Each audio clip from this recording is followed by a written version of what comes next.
বন্ধুরা প্লিজ আমার চ্যানেলটি সাবস্ক্রাইব করুন এবং পাশে থাকা বেল আইকনে ক্লিক করুন। এক সময়ের কথা, জঙ্গলে ছিল এক বাঘ মামা।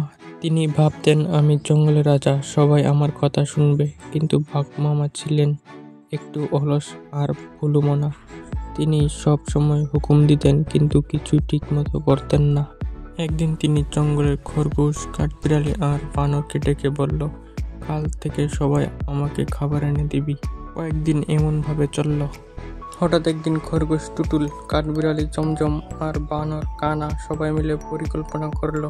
পরদিন তারা বাঘ মামাকে একটা বড় হাঁড়ি এনে দিল আর বলল, এতে রাজকীয় খাবার আছে। বাঘ মামা খাবার দেখে গপ গপ করে খেয়ে ফেললেন, কিন্তু হাঁড়ির মধ্যে ছিল শুধু কাঁচা চাল আর জল। তিনি চিৎকার করে বললেন, এ কি? টুটুল হেসে বলল, রাজা হলে শুধু আদেশ নয়, দায়িত্ব নিতে হয়। এরপর থেকে বাঘ মামা আর অলস ছিলেন না। তারপর জঙ্গলের সব প্রাণীরা সুখে শান্তিতে ও আনন্দে থাকতে লাগলো। এরকম মজার মজার গল্প পেতে এখনই আমাদের চ্যানেলটি সাবস্ক্রাইব করে লাইক, শেয়ার, কমেন্ট করে আমাদের পাশে থাকুন। ধন্যবাদ।